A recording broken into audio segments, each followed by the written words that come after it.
ખેતીમાં અત્યાધુનિક સાધનો અને ટેકનોલોજીના કારણે ખેડૂત પણ બમણી આવક કરવા લાગ્યો છે। પરંપરાગત ખેતી છોડી હવે ખેડૂત પોતાના ખેતરમાં અવનવા પ્રયોગ કરે છે। બાગાયતી પદ્ધતિથી ખેતી કરી આવક મેળવે છે। ત્યારે હિંમતનગરના ખેડૂતોએ 100 વીઘામાં મોસંબીની ખેતી કરી છે। સાબરકાંઠા જિલ્લામાં ખાસ કરી ખેડૂતો બાગાયતી ખેતી તરફ વળ્યા છે, જેમાં શાકભાજી કે ફળફળાદીની ખેતી દિવસે ને દિવસે વધી રહી છે।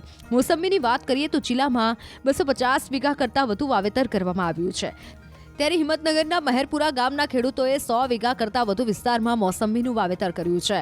આમ તો 1 વીઘા પાછળ અંદાજે 20,000 જેટલો ખર્ચ થાય છે, તો સામે ઉત્પાદન પણ અધધ થતું હોય છે। ખેડૂત મિત્રો, જોઈએ સાબરકાંઠાની વાત કરીએ તો સાબરકાંઠા જિલ્લામાં મોસંબી પાક ખાસ કરીને ઇલોલ, મહેરપુરા આસપાસના જે હિંમતનગર તાલુકાના જે ગામો છે ત્યાં ખેડૂતો દ્વારા કરવામાં આવ્યું છે। ત્યાં લગભગ 100 થી 125 વીઘાની અંદર વાવેતર છે અને છૂટું છવાય બીજું પણ 101 વીઘાની અંદર વાવેતર ગણીએ તો જિલ્લાની અંદર 250 વીઘા જેટલું મોસંબીનું વાવેતર જોવા મળ્યું છે। ઉલ્લેખનીય છે કે મોસંબીનો પાક એવો હોય છે કે જેને વધુ સમય લાગતો નથી। ઓછા સમયમાં જ પાક ઊભો થતો હોવાથી માવજત પણ ઓછી જોવા મળે છે, તો આ પાકમાં કોઈ પ્રશ્નો પણ ઊભા થતા નથી, જેના કારણે ખેડૂતો આ ખેતી તરફ વળ્યા છે। મોસંબીના પાકમાં વર્ષમાં 2 વખત ફાલ આવતો હોય છે, જેના કારણે ખેડૂતો મોસંબીની ખેતી તરફ વળ્યા છે। આપણે મોસંબી જે જોઈ રહ્યા છે એ 5 વર્ષ પહેલાં એનું સોઈંગ કરેલું હતું। 5મા વર્ષે આ પ્રથમ ક્રોપ છે।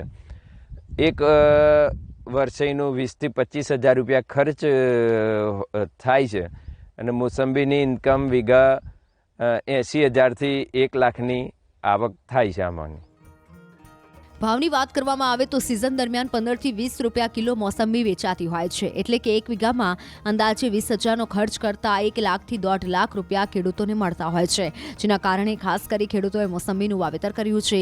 આ જોઈ અન્ય ખેડૂતો પણ મોસંબીના પાક તરફ વળ્યા છે અને સારી આવક મેળવી રહ્યા છે।